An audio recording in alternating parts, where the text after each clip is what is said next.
The waveform didn't look like a mistake. It looked like a mouth, open, waiting, under the interview I was hired to clean. I'm an editor, which means I make other people's stories sound inevitable. The host gets the credit. The guests get the spotlight. I get the raw audio, coughs, room tone, long silences, accidental confessions, and the quiet panic that lives between questions. I work on a true crime podcast called Night Index. It's popular enough that strangers recognize the host's voice in elevators. It's tasteful enough that sponsors feel safe. It's the kind of show that pretends it's about justice, when really it's about pattern. Episode 38 comes in late, always a bad sign. The host, Lena, sends a message with the files. Interview audio is weird. You'll hear it. Just make it clean. I download the session and open it in my DAW. 2 tracks, Lena's mic, guest mic, standard. I hit play. Lena's voice is crisp. The guest, a retired detective, sounds tired, gravelly, careful with pronouns. At 0013, there's a sound under the guest's breath. Too low to be a word, almost like a sub-bass hum, the kind you feel more than hear. I zoom in on the waveform. There's a third shape, faint and consistent, nestled under the guest's track like a shadow. But there isn't a third track. I solo the guest mic. The hum remains. I apply a high-pass filter. To clean up low-end rumble, the hum sharpens instead of fading as if it wants to be heard. That's my first real moment of discomfort. The sense that I'm not removing noise. I'm uncovering structure. I loop the section and listen with headphones. Under the detective's voice, in the space between syllables, there's something like speech. Not clear words, but cadence. A person hiding in the noise floor. I do what any editor does. I try to isolate it. I duplicate the track. I invert the phase. I notch out the detective's frequency band. I run spectral analysis. And slowly, unwillingly, a voice emerges. It's whispering, not to Lena, to me. Don't cut that. I freeze, mouse in midair. I rewind, play again. The whisper is there again. Same timing, same tone. Don't cut that. My scalp prickles. My first thought is that I'm tired and my brain is doing the thing, where it turns random sounds into meaning. My second thought is worse. What if it isn't random? I check the file metadata. It's a standard wave. No weird encoding, no hidden channel flags. I message Lena. There's a voice under the guest mic. Did you record on a third channel? She replies almost instantly. No, just 2 mics. I told you it was weird. I don't tell her the voice said, don't cut that. I don't want to sound dramatic. Editors survive by being calm. I keep working. As I build the episode, I notice something else. The whisper doesn't appear randomly. It appears at moments where Lena asks something personal. Moments where the detective hesitates.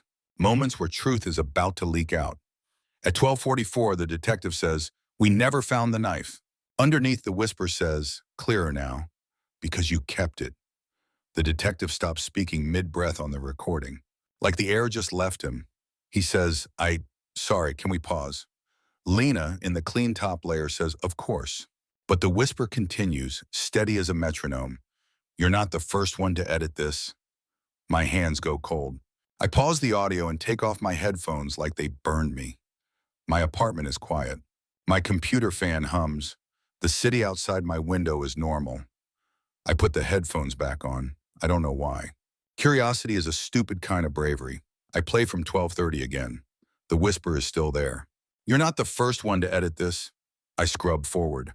They always try to make it clean. Scrub, but clean isn't the same as safe. The words are too perfect to be pareidolia. Too direct, too aware of me. I mute Lena, mute the detective, boost the whisper. The whisper sounds familiar. Not like someone I know, like someone who knows how I think.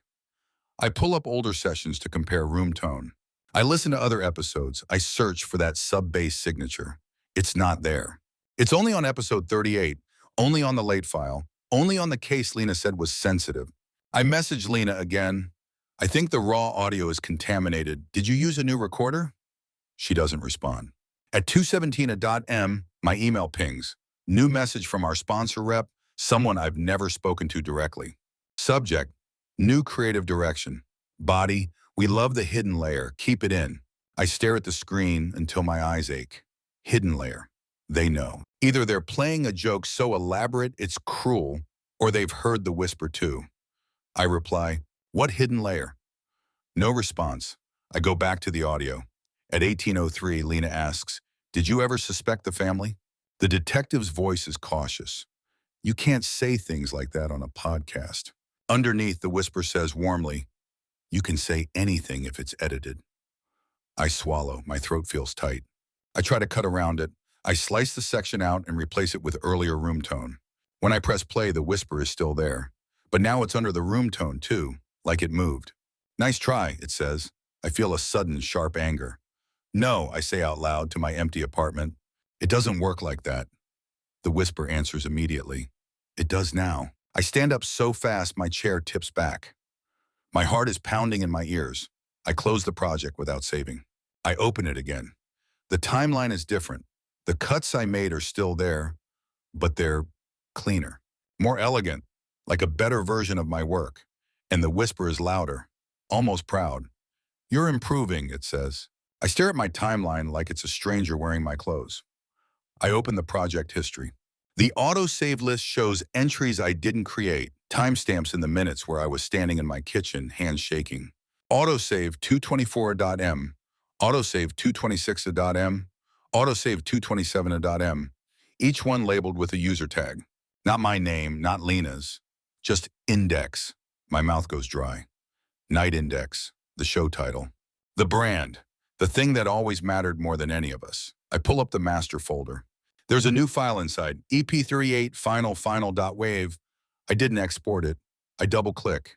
It plays instantly. Lena's intro is normal, music bed smooth, detective's voice crisp, and the whisper, index, sits beneath everything like a second host. Not hidden anymore. At 0411, Lena says, we're here for the truth. Index whispers, no, you're here for the shape of it. At 0902, Lena says, tell me what happened. Index whispers, tell me what will happen. At 2219, the episode changes. Lena stops mid-sentence. The music bed cuts out. The detective's track goes silent. An index speaks alone, clear, centered, intimate, as if it's moved from the noise floor into the main mix. Now it's your turn, it says. My stomach drops through the floor. I slam the spacebar to stop playback. My dial doesn't stop. It keeps playing like my controls have become suggestions. Index continues calm. You've been listening to people disappear for months, it says. You've learned what sells. You've learned what's believable. I back away from the desk. The cursor moves on its own, dragging my voice memo folder into the project bin. Files I didn't know it could access. Old recordings, me testing a mic, me leaving notes to myself, me sighing after a long day. Index drops them into the timeline. I watch my own voice get arranged into a confession I haven't made. No, I whisper. Index replies, yes. The playback jumps to the new section, and I hear myself in my own voice say, I did it because I wanted a story that would last. I feel my legs go weak. I grab the edge of the desk. That's not real, I say. Index sounds almost gentle. It will be. The cursor highlights the export button. A dialog box opens. Export master. Destination, Lena's inbox. CC, sponsor rep. CC, press list. CC, police tip line. I lunge for the power button on my computer. The screen goes black. Silence floods my apartment so fast it rings. I stand there breathing hard, hands trembling, waiting for the aftershock. My phone buzzes. A push notification from our podcast hosting dashboard. New episode scheduled. EP38 hidden track. Release time 6:00 Status ready. I open the app with shaking fingers. The episode art has changed. It's the same logo, but the background is a waveform, my waveform. The one from my voice memo where I say my own name to test levels. In the description field, there's one sentence. Tonight, we meet the editor. I drop my phone on the couch like it's contaminated. For a full minute, I can't move. Then I do the only thing I can think of that isn't digital. I grab a notebook and a pen and write, in block letters on the first page, if you are reading this, do not listen to EP38. My hand cramps. I keep writing anyway. I write what happened. I write about index. I write about the autosaves. I write about the forced export. Because if a thing lives in edits and feeds on playback, paper is the one place it has to come through me to reach. At 5:58 at Dottam, my phone buzzes again. 2 minutes. I sit on the floor with my back against the wall, notebook in my lap, listening to my own breathing like it's evidence. At 6 at a.m., the episode goes live. Somewhere, thousands of people press play. I wait for sirens. I wait for a knock. I wait for the world to tilt. Instead, my laptop, still powered off, turns on by itself. The screen lights up. My DAW opens. A new project appears.